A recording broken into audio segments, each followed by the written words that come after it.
जनहित TV news, बातमी प्रत्येकाच्या हिताची।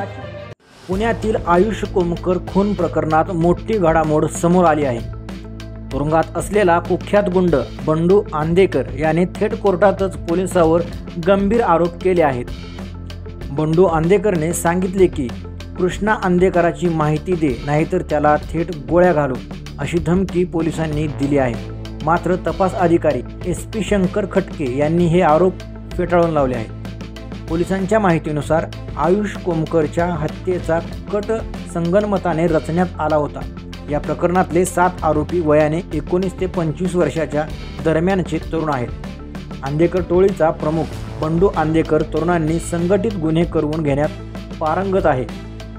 सरकारी वकील विलास पठारे यांनी कोर्टात युक्तिवाद करताना कृष्णा आंदेकरांचा शोध घेण्यासाठी नव्याने अटक केलेल्या 4 पोलीस कोठडी आणि आधीच कोठडीत असलेल्या 6 आरोपींच्या कोठडीत वाढ द्यावी अशी मागणी केली आहे। दोन्ही बाजूंचा युक्तिवाद ऐकल्यानंतर न्यायालयाने 10 आरोपींना 17 सप्टेंबरपर्यंत पोलीस कोठडी सुनावली आहे।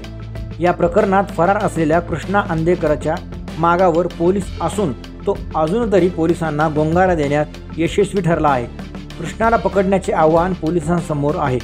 आयुष कोमकरच्या हत्येला आता 12 दिवस उलटले असून या खटल्यातील पुढच्या घडामोडीकडे संपूर्ण पुण्याचं लक्ष लागलं आहे। पुढील अपडेट जाणून घेण्यासाठी पाहत रहा जनहित टीव्ही न्यूज।